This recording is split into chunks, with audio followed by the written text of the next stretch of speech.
Proudly present. Hukum International. Mengenai asal-usul berdirinya suatu negara, terdapat dua pendekatan, yaitu pendekatan faktual dan juga pendekatan teoritis. Berdasarkan pendekatan faktual adalah pendekatan yang menerangkan pembentukan negara berdasarkan kenyataan-kenyataan sejarah. Yang pertama adalah adanya suatu wilayah yang belum dikuasai, kemudian diduduki oleh suatu bangsa, sehingga terbentuklah suatu negara. Yang kedua, suatu wilayah yang memisahkan diri dari wilayah tertentu, sehingga membentuk suatu negara yang baru. Yang ketiga, beberapa negara mengadakan peleburan dan menjadi sebuah negara yang baru. Yang keempat, suatu negara yang terdahulu pecah dan lenyap sehingga membentuk negara yang baru. Selanjutnya adalah pendekatan berdasarkan teori teoritis, yaitu teori pembentukan suatu negara berdasarkan pemikiran-pemikiran yang dikemukakan oleh para ahli. Yang pertama adalah teori ketuhanan, didasarkan bahwa alam semesta beserta isinya adalah ciptaan dari Tuhan. Raja sebagai pemimpin negara hanyalah wakil dari Tuhan. Yang kedua adalah teori hukum alam. Hukum alam tidak bertitik pada negara, melainkan dari kebebasan manusia. Hukum alam berlaku menurut keadaan alam. Hukum alam berlaku abadi dan universal, atau yang biasa disebut dengan ius naturalis. Selanjutnya adalah teori kekuasaan. Negara terbentuk berdasarkan atas kekuasaan. Yang kuatlah yang pertama menjadikan negara, karena dengan kekuatan itu ia mampu mempengaruhi dan memaksakan kehendak kepada orang lain. Selanjutnya adalah teori perjanjian masyarakat. Sebelum adanya negara, masyarakat hidup berpindah-pindah, sehingga mereka melakukan adanya kesepakatan untuk saling menjaga dan melindungi demi keselamatan bersama.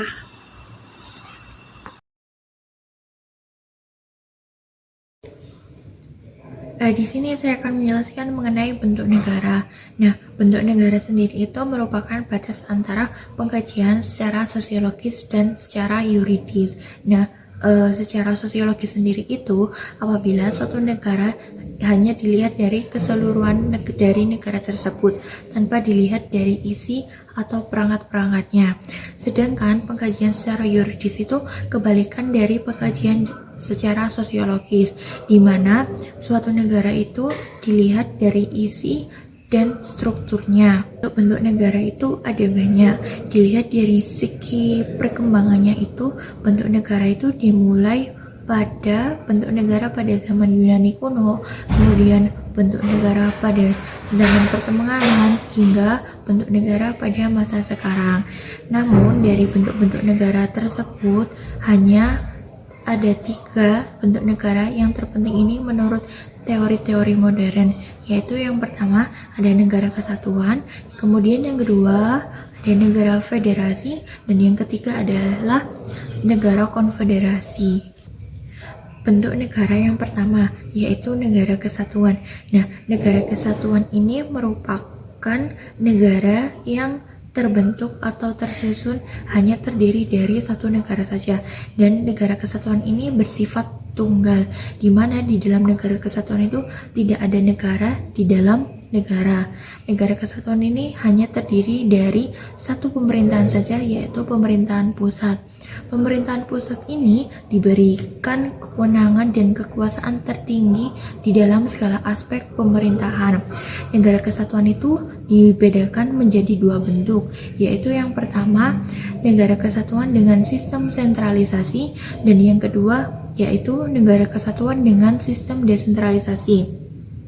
Negara kesatuan dengan sistem sentralisasi yaitu segala sesuatu yang berurusan tentang negara maka akan diurus dan diputuskan oleh pemerintahan pusat, dan daerah-daerah itu hanya melaksanakan apa yang diperintahkan oleh pemerintahan pusat saja.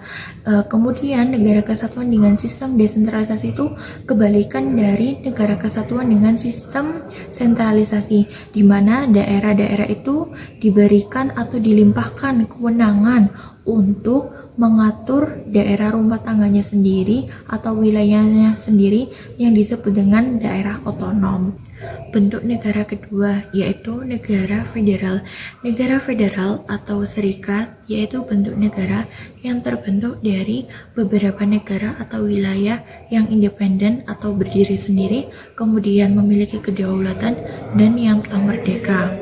Nah, negara-negara ini sepakat untuk membentuk sebuah federal. Setelah bergabung dengan negara federal, maka dengan sendirinya negara-negara bagian ini akan menyerahkan sebagian kekuasaannya untuk diserahkan kepada negara-negara federal.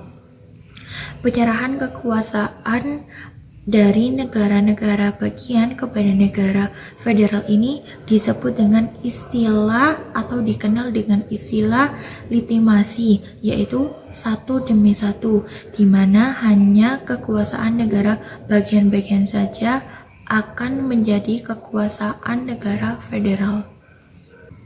Bentuk negara yang ketiga yaitu negara konfederasi. Konfederasi atau gabungan negara merupakan persekutuan antara beberapa negara, dan setiap anggota negara persekutuan ini merupakan negara yang telah memiliki kedaulatan dan yang telah merdeka.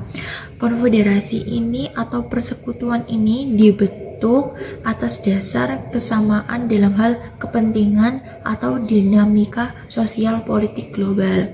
Konfederasi ini dapat berupa negara persemakmuran, kemudian negara di bawah perlindungan, dan Perserikatan Bangsa-Bangsa atau PBB.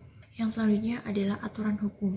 Aturan hukum sendiri merupakan ketentuan-ketentuan yang dibuat oleh penguasa atau pemerintah untuk warganya atau masyarakat di dalam suatu negara.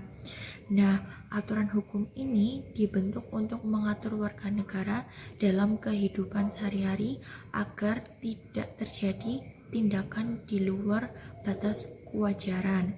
Nah, aturan hukum sendiri ini sifatnya mengatur dan memaksa. Setiap negara pasti memiliki aturan hukum tersendiri untuk negara tersebut dalam kehidupan bernegara dan berhubungan dengan negara-negara lain, baik dalam hubungan kerjasama maupun politik. Adanya hubungan-hubungan tersebut, maka muncullah suatu aturan hukum untuk melakukan hubungan internasional.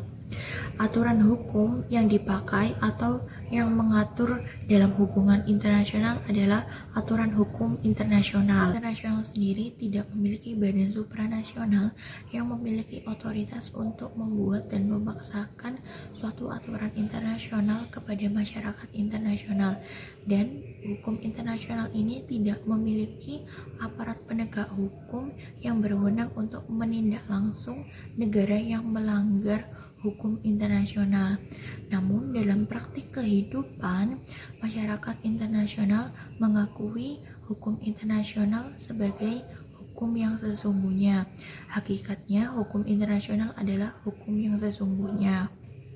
Aturan-aturan hukum internasional yang digunakan oleh masyarakat internasional adalah sumber-sumber hukum internasional yang telah diatur atau dicantumkan di dalam pasal 38 ayat 1 Statuta ICC atau pasal 38 ayat 1 Statuta Mahkamah Internasional. Dalam pasal 38 ayat 1 Statuta Mahkamah Internasional ini terdapat 4 sumber hukum yang dijadikan rujukan atau pedoman sebagai aturan hukum oleh masyarakat internasional. Yang pertama yaitu perjanjian internasional, kemudian yang kedua adalah kebiasaan internasional, yang ketiga adalah prinsip-prinsip hukum umum, dan yang keempat adalah putusan pengadilan dan pendapat para sarjana yang terkemuka. Dan yang selanjutnya yaitu atribut negara.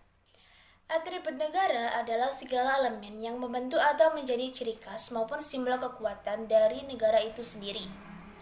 Tanpa atribut negara, bisa jadi negara tidak bisa disebut sebagai negara, karena tidak memiliki karakteristik yang sebagaimana harus dimiliki oleh suatu negara. Yang pertama yaitu ukuran negara.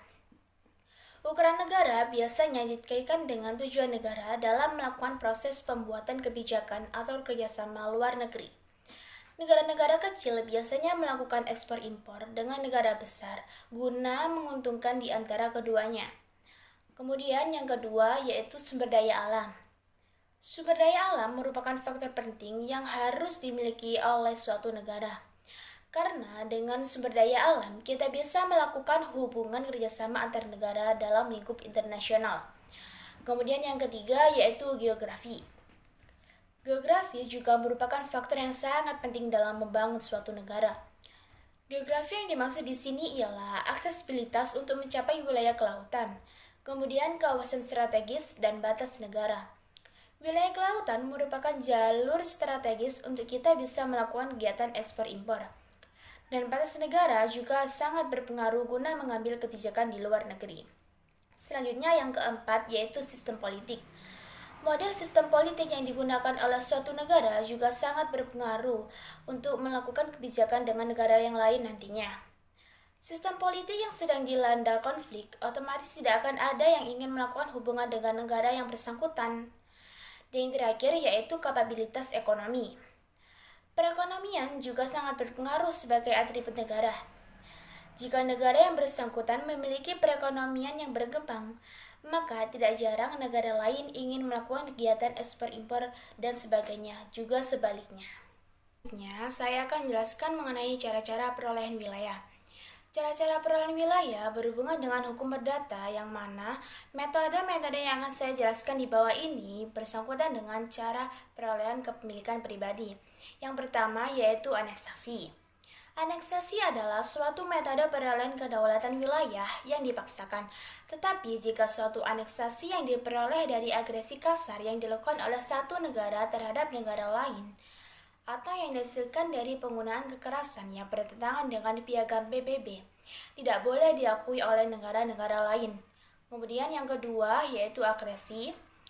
Agresi atau penambahan adalah hak yang didapatkan melalui penambahan wilayah yang terjadi apabila ada wilayah baru yang ditambahkan, terutama karena sebab-sebab alamiah, seperti pada kasus adanya endapan lumpur atau terbentuknya pulau-pulau lumpur. Kemudian yang ketiga yaitu penyerahan. Penyerahan merupakan suatu faktor penting yang diperolehnya kedaulatan wilayah. Metode ini didasarkan atas prinsip bahwa hak pengalihan wilayah kepada pihak lain adalah atribut fundamental dari kedaulatan suatu negara. Biasanya penyerahan terjadi karena adanya kekalahan dalam perang. Kemudian yang keempat yaitu preskripsi. Preskripsi adalah hasil dari pelaksanaan kedaulatan de facto secara damai untuk jangka waktu yang sangat lama kepada wilayah yang sebenarnya tunduk atas kedaulatan negara lain. Meskipun sejumlah ahli hukum telah menyangkal adanya doktrin tersebut, tidak ada satupun pengadilan internasional yang mengakui adanya doktrin itu. Kemudian yang terakhir adalah okupasi. Okupasi merupakan penegakan kedaulatan atas wilayah yang tidak berada di bawah penguasaan negara manapun. Dalam menentukan okupasi efektif, diperlukan adanya dua unsur yang harus dilakukan, yaitu yang pertama, adanya suatu kehendak atau keinginan untuk bertindak sebagai pihak yang berdaulat. Dan yang kedua, melaksanakan atau menunjukkan kedaulatan secara pantas.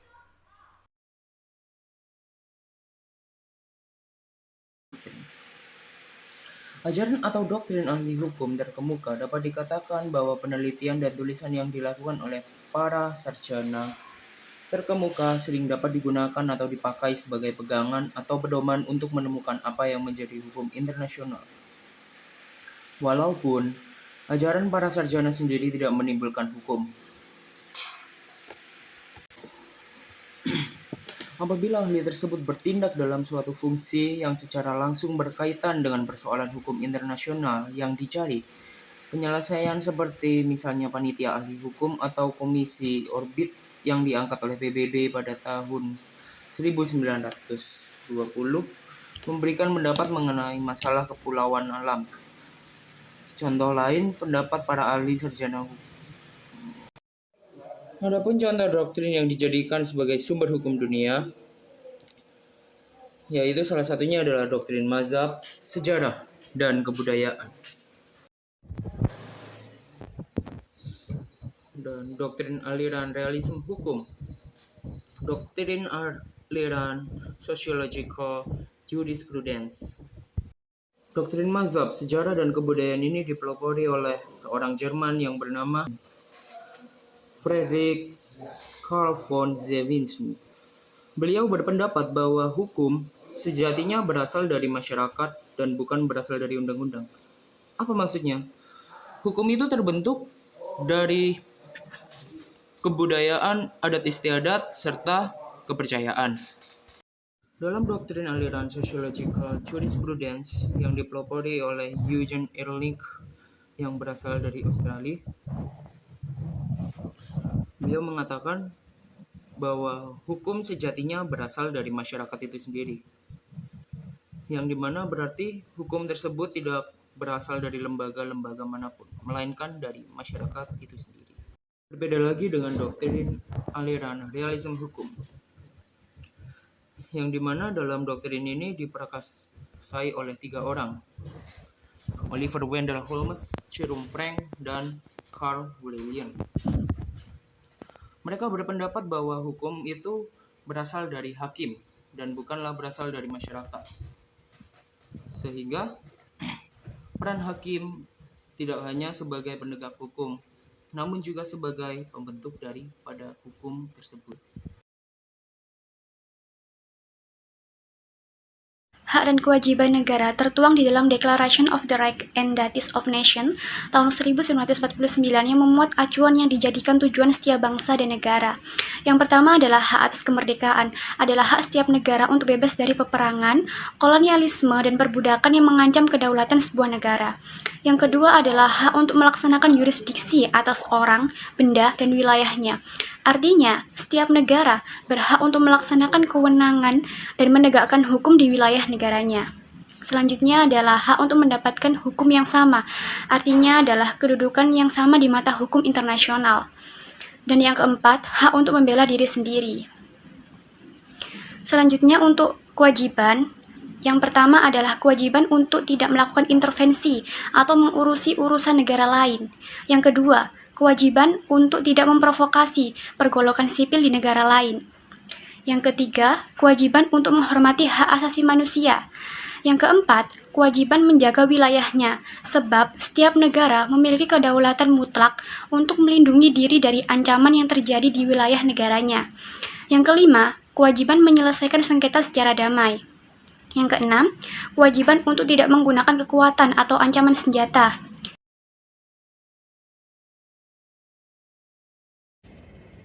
Suksesi negara. Yang dimaksud dengan suksesi negara adalah peristiwa peralihan kedaulatan dari suatu negara ke negara lainnya yang menimbulkan beberapa akibat hukum termasuk dalam perjanjian internasional. Dengan sebaliknya, suksesi negara menurut The Vance Convention on Succession of States in Respect of States tahun 1978, Pasal 2 huruf B adalah perpindahan suatu tanggung jawab dari satu negara ke negara lainnya dalam kaitannya dengan praktek hubungan internasional dari wilayah tersebut, sehingga dapat berubah penggabungan, perpisahan, atau pembentukan negara baru di mana konsekuensinya adalah perubahan kedaulatan. Macam-macam suksesi negara dibagi menjadi 2 bentuk, yaitu 1.